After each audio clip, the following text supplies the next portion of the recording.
Kapin semana, sukad na lunupan dala sa shear line. Gibaha pagbalik ang pipila ka lugar sa Davao City ug Davao del Norte. Dala karon sa trough sa low pressure area. Samtang state of calamity, gideklara na sa Panabo City sa Davao del Norte.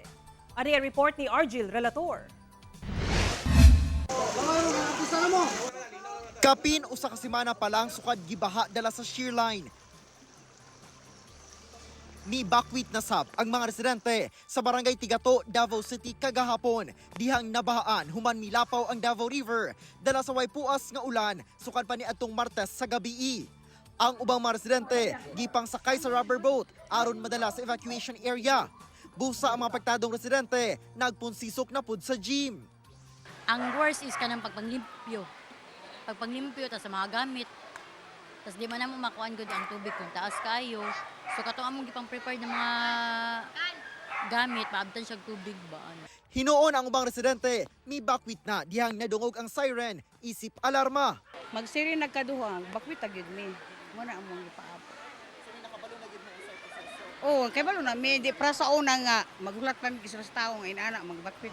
Sa Barangay Maa, taman bagtak ang tubig pasulod sa Purok Sanghilangan kagabii. Apan pagkakadlawon, tagaliog na ang tubig sa maong lugar ug nagparayon ang rescue operation sa mga apektadong residente. Samtang sa gym sa Barangay 19-B, napuno sab sa mga mibakwit kinsa giatimana sa mga personahe sa CSWDO ug barangay. Sa Matina, Gravahan, kaganihang alas 4 sa kadlawon, gipang rescue ang pipila ka residente nga gisakay sa rescue boat tungod sa lapas hawak nga tubig baha. Gani kining kabataan nangaligo na sa tubig baha. Maayo na lang kay migawas na ang haring adlaw pagka alas 8 sa buntag kaganina. Apan kusog gihapon ang sulog sa tubig sa Davao River nga anaa gihapon sa critical level. Gani sa Fatima, Matina, Gravahan, lapas tuhod pa ang baha sa mga ubos nga bahin kung asa mipaingon ang tubig nga milapaw sa Davao River.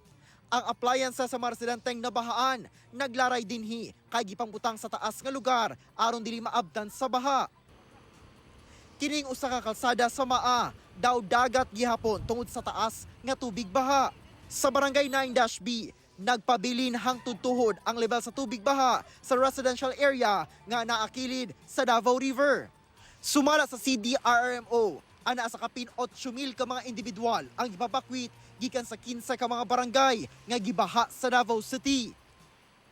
Sa Davao del Norte, giba sab ang barangay New Camiling ug Alihal sa Carmen kung asa gilayong rescue sa Coast Guard ang mga residente.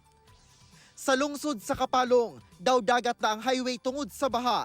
Gani, kining mga residente misakay na sa floater. Sa Santo Tomas, Davao del Norte, nahumol na sa baha ang ubang gamit sa San Miguel Elementary School sa Barangay San Miguel, dihang gilunupan. Sa Panabo City, gi-rescue sa Coast Guard kining mga residente sa Barangay Santo Niño nga natrap sa ilang mga balay. Kining mga bata gipang sungay ato sa pag-rescue. Sa Barangay Gredu, gipang rescue sab ang mga residenteng nangatanggong sa ilang balay. Tungod sa halapad nga danyos dala sa pagbaha, gipaubos na sa state of calamity ang Panabo City. Kauban si Metro Awing sa kamera. Ako si Argil Relator para sa One Mindanao.